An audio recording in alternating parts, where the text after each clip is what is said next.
Hello everyone and welcome you all. तो जो आपका यूपी ट्रिपल एससी स्टेनोग्राफर का एग्ज़ाम हुआ है, इसका अभी 333 पोस्ट वाला जो एग्ज़ाम होना था वो हो चुका है। हम बात करेंगे उसके कट ऑफ के बारे में, ठीक है। क्या डिटेल रहेगी, कितने लोग अगले टेस्ट के लिए बुलाए जाएंगे, स्किल टेस्ट के लिए, इस वीडियो में इस पे बात करेंगे उनके वेतन और सैलरी के बारे में, उनके प्रमोशंस के बारे में, उनको सुविधाएं और प्रतिष्ठाएं क्या क्या दी जाती हैं।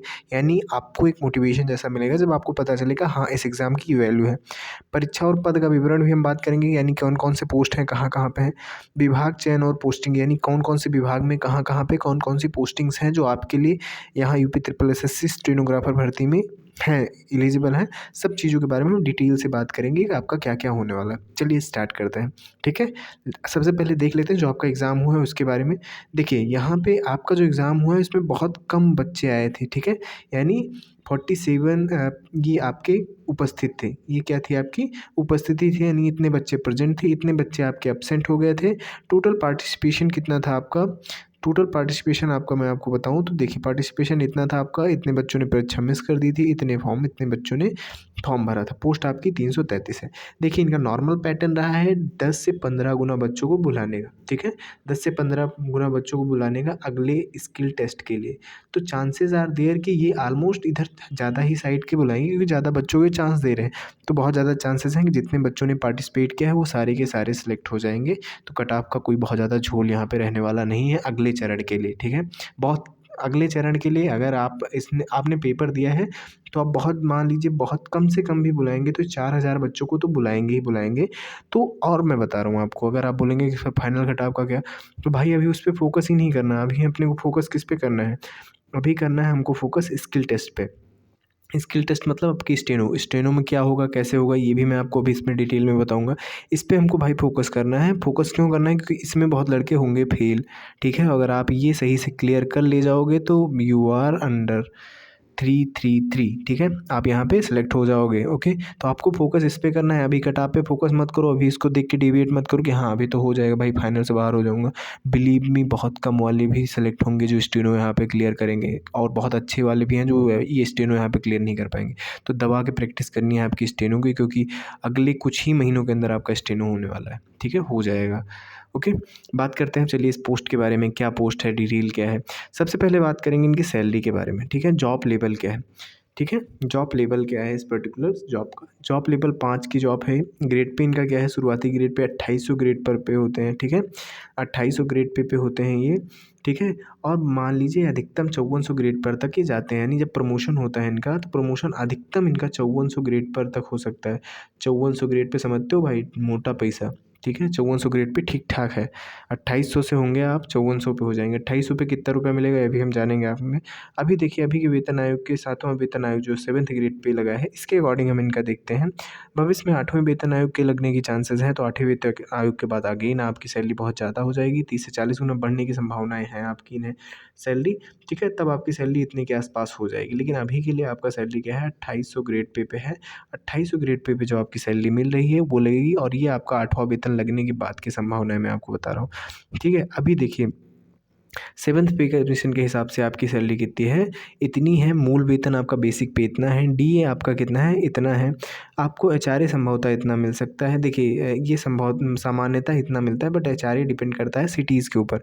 मान लीजिए आप स्टैंडर्ड सिटी में रह रहे हैं, नवाबों के शहर लखनऊ में रह रहे हैं, तो ठीक है आपका क्या रहता है, मोस्टली हाई रहता है, ठीक है। तो ये पोस्टिंग के अकॉर्डिंग आपका डिपेंड करता है, ठीक है। तो ग्रॉस सैलरी आपकी इतनी आने वाली है, मतलब ठीक-ठाक पैसा आपका आने वाला है आपके अकाउंट में। ये ग्रॉस सैलरी है आपकी जो आएगी, ठीक है। इसमें एनपीएस वगैरह सब कटेगा, ठीक है। तो कुल आपको इतना इन हैंड सैलरी आपकी इस पर्टिकुलर जॉब में आपको मिलेगी, ठीक है। अब देखते हैं इसमें क्या प्रमोशन के बारे में देखते हैं। पहला हम लोगों ने जान लिया वेतन के बारे में, सैलरी के बारे में इस पर्टिकुलर चीज़ के।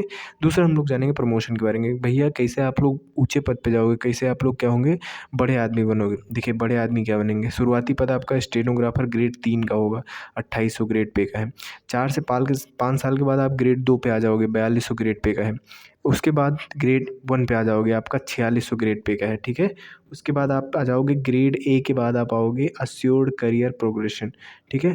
अश्योर्ड करियर प्रोग्रेशन होता है यहाँ पे, हर 10 साल पे लगता है, ठीक है। अधिकतम आप 5400 ग्रेड पे तक पहुँच सकते हैं संभवतः, उसके बाद आपको रिटायरमेंट होना पड़ता है, ठीक है। इतना पहुँचाएँगे आपको।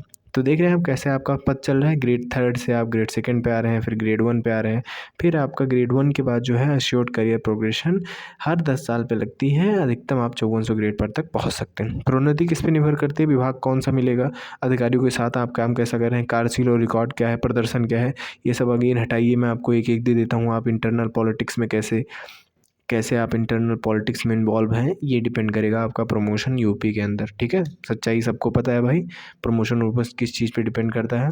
तो ये सब बहुत ज़्यादा इस पे ध्यान मत दीजिए, ये सब हाँ ये सब हैं, बट बहुत ज़्यादा ये आप इंटरनल पॉलिटिक्स में कैसे हैं, this is important factor when it comes to promotion. Job profile की बात करेंगे, कैसा आपका जॉब प्रोफाइल है, आपको उच्च अधिकारियों के साथ काम करना रहेगा, जैसे हो गया डीएम, एसडीएम, सेक्रेटरी, बड़े बड़े लोगों के साथ उठना बैठना रहेगा आपका। कार्यस्थल आपका अलग अलग केबिन और ऑफिस होगा, अधिकारियों के ऑफिस के बगल ऑलमोस्ट आपके ऑफिस होंगे स्टेनोग्राफर के।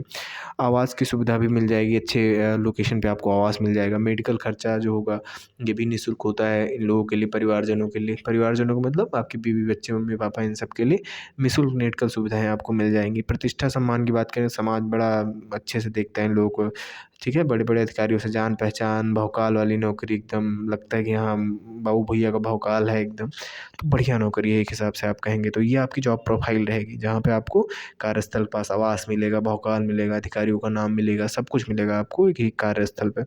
उसके बाद देखते हैं वर्तमान वैकेंसीज़ की बात करेंगे, तो अभी 233 पद वाली आपकी ये है, 1224 पद वाली आपकी ये, ठीक है। इसकी डिटेल आप पढ़ सकते हैं। अभी 26 नवंबर बात हुई, जिसके कट ऑफ के बारे में भी हम लोगों ने अभी बात की, ये आपका 26 नवंबर में हो गई। जो ये 224 पद वाली है, ये भर्ती, इसका आपका दिन होने वाला है एग्ज़ाम कब, इसका एग्ज़ाम आपका होने वाला है 18 जनवरी को, ठीक है। 18 जनवरी को इसका एग्ज़ाम होगा। तो अगर आपको लग रहा है वो भैया कि इसमें कुछ गलती हो रही है, तो आप तुरंत इस पे दौड़ करके लग जाइए, ठीक है। लेकिन लगने से पहले चैनल को सब्सक्राइब कर लीजिए, ठीक है। इसमें क्या थे, शॉर्ट लिस्टेड अभ्यर्थी जो होंगे वो पेट से शॉर्ट लिस्टेड होंगे।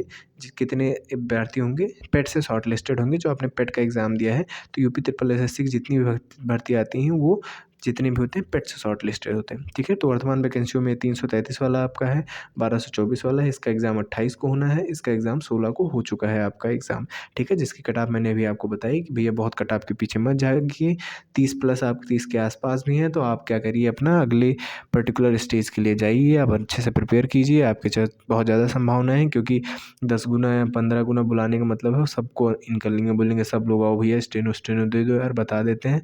रिटन उटन का बहुत ज़्यादा महत्व नहीं रह जाएगा तब, ठीक है। सिलेबस की बात हम लोग कर ही चुके हैं। 10 क्वेश्चन 100 नंबर के आते हैं, 10 क्वेश्चन आपके पूछे जाते हैं 100 नंबर के। अब बात करते हैं गृह जनपद के बारे में। देखिए, गृह जनपद मिलने की संभावनाएं बहुत लिमिटेड होती हैं यार, ठीक है। अच्छे मार्क्स हैं, आप ठीक ठाक बढ़िया, मतलब बहुत वैसी चीज़ें हैं तो आप हो सकते हैं, ठीक है। बाकी तो बहुत कम चांसेस होते हैं। विभागों की बात करेंगे, अभी हम और डिपार्टमेंट की बात करेंगे। मैं आपको पूरा नोटिफिकेशन दिखाऊंगा, उसके हिसाब से मैं आपको बताऊंगा कौन कौन से आपके डिपार्टमेंट टॉप डिपार्टमेंट माने जाते हैं। टॉप डिपार्टमेंट राजस्व विभाग माना जाता है। पीडब्ल्यूडी में आप चले जाएंगे तो बहुत ज़्यादा आपका रुतबा रहेगा। परिवहन विभाग में चले जाएंगे, स्वास्थ्य विभाग में चले जाएंगे, ये विभाग माने जाते हैं टॉप डिपार्टमेंट माने जाते हैं when it comes to UP triple SSC stenographer, ठीक है। इन डिपार्टमेंट्स में आप जाएंगे तो मोटा पैसा है, मोटा पैसा तो है ही, मतलब सैलरी तो मिलेगी ही, मोटा पैसा का मतलब कुछ और मत समझिएगा। लेकिन आपका रुतबा, ये सब जान पहचान, ये सब भी बहुत ज़्यादा ठीक ठाक रहेगा आपका। तो ये पूरा जॉब प्रोफाइल था। आप देखते हैं कहाँ कहाँ कितनी कितनी वैकेंसियाँ एक्चुअली में हैं, ठीक है। आपकी यूपी ट्रिपल एसएससी स्टेनो की वैकेंसी कहाँ कहाँ पे है, ये यहाँ पे आप देख लीजिए। ये मैंने आपको लगा दिया है, यहाँ पे आपको देखना है। सिंचाई और जल संसाधन विभाग में आपकी कुल पद 57 है, ठीक है।